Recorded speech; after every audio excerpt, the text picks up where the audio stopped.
ಅಂಬೇಡ್ಕರ್ ಜಿಂದಾಬಾದ್ ಅಂಬೇಡ್ಕರ್ ಜಿಂದಾಬಾದ್ ಪೌರ ಕಾರ್ಮಿಕರ ಮಹಿಳೆಯರ ಮೇಲೆ ಹಲ್ಲೆ ಮಾಡಿರುವುದನ್ನು ಕೂಡಲೇ ಬಂಧಿಸಬೇಕು. ಅಂಬೇಡ್ಕರ್ ಜಿಂದಾಬಾದ್ ಅಂಬೇಡ್ಕರ್ ಜಿಂದಾಬಾದ್. ಅರಸೀಕೆರೆಯಲ್ಲಿ ಪೌರ ಕಾರ್ಮಿಕ ಮಹಿಳೆಯರ ಮೇಲೆ ಹಲ್ಲೆ ಮಾಡಿರುವುದನ್ನು ಕೂಡಲೇ ಬಂಧಿಸಿ. ಬೇಕೇ ಬೇಕು, ಬೇಕೇ ಬೇಕು. ಏತಕ್ಕಾಗಿ ಹೋರಾಟ, ಏತಕ್ಕಾಗಿ ಹೋರಾಟ. ಅಂಬೇಡ್ಕರ್ ಜಿಂದಾಬಾದ್. ಅರಸೀಕೆರೆಯಲ್ಲಿ ಪೌರ ಕಾರ್ಮಿಕ ಮಹಿಳೆಯರ ಮೇಲೆ ಹಲ್ಲೆ ಮಾಡಿರೋರು ಕೂಡಲೇ ಬಂಧಿಸಿ.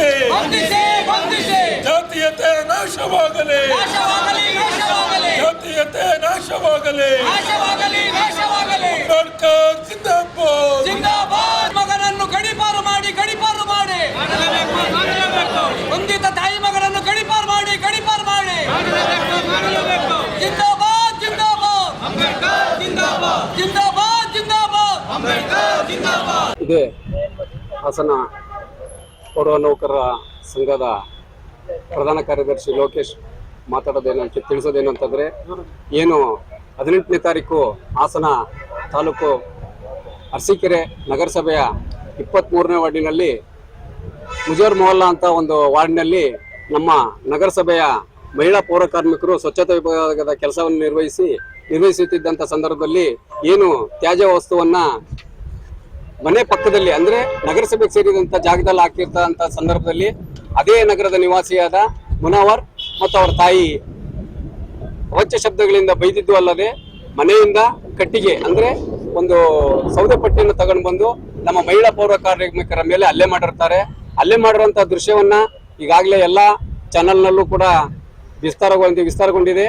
ಆದಾಗ್ಯೂ ಏನು ನಮ್ಮ ಮಹಿಳಾ ಪೌರ ಕಾರ್ಮಿಕರು ಹಲ್ಲೆ ಮಾಡಿದಂತ ತಾಯಿ ಮಗನನ್ನ ಈ ಕೂಡಲೇ FIR ಹಾಕಿಸಿ ಬಂಧಿಸಿ ಮತ್ತು ಅವ್ರನ್ನ ಗಡಿಪಾರು ಮಾಡಬೇಕು ಅಂತ ಅನ್ನೋ ಒಂದು ಉದ್ದೇಶವನ್ನ ಇಟ್ಕೊಂಡು ಇವತ್ತು ನಾವು ಜಿಲ್ಲಾಧಿಕಾರಿಗಳ DC ಆಫೀಸ್ ಮುಂದೆ ನಮ್ಮ ಏನು ಪೌರ ನೌಕರರು ಮತ್ತು ಪೌರ ಸೇವಾ ನೌಕರರು ಎಲ್ಲಾ ನೌಕರರು ಒಳಗೊಂಡಂತೆ ಇವತ್ತು ಮನವಿ ಪತ್ರ ಕೊಡಲು ಈ ಒಂದು ಅಂಬೇಡ್ಕರ್ ಸ್ಟ್ಯಾಚ್ಯೂ ಹತ್ರ ನಾವು ಧರಣಿ ಕೂತಿದ್ದೀವಿ.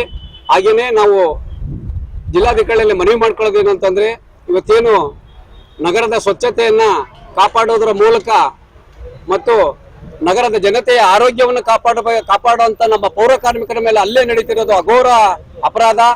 ಅದರಿಂದ ಏನು ಮೂಲಭೂತ ಸೌಲಭ್ಯ ಕೊಡುವಂತ ನಮ್ಮ ಪೌರ ಕಾರ್ಮಿಕರು ಅವ್ರ ಮೇಲೆ ಹಲ್ಲೆ ಮಾಡ್ತಾರೆ ಅಂತ ಅನ್ನೋದಾದ್ರೆ ನಮ್ಮ ರಾಜ್ಯದಲ್ಲಿ ಆಡಳಿತ ಯಾವ ರೀತಿ ಇದೆ ಅನ್ನೋದನ್ನ ತಾವುಗಳು ಯೋಚನೆ ಮಾಡಬೇಕು. ಆದ್ರಿಂದ ದಯಮಾಡಿ ಇವತ್ತೇನು 5 ಜನ ಮಹಿಳಾ ಪೌರ ಕಾರ್ಮಿಕರ ಮೇಲೆ ಹಲ್ಲೆ ಮಾಡಿರದಂತ ತಾಯಿ ಮಗನನ್ನ ಈ ಕೂಡಲೇ ಬಂಧಿಸಿ ಅವರಿಗೆ ಗಡಿಪಾರು ಮಾಡಬೇಕು ಅಂತ ಅಂದ್ಬಿಟ್ಟು ನಮ್ಮ ಪೌರ ನೌಕರ ಸಂಘದ ಪರವಾಗಿ, ಜಿಲ್ಲಾ ಪೌರ ನೌಕರ ಸಂಘದ ಪರವಾಗಿ ಮತ್ತು ಪೌರ ಕಾರ್ಮಿಕರ ಪರವಾಗಿ ಮನವಿ ಮಾಡ್ಕೊಳ್ತಾ ಇದ್ದೀವಿ.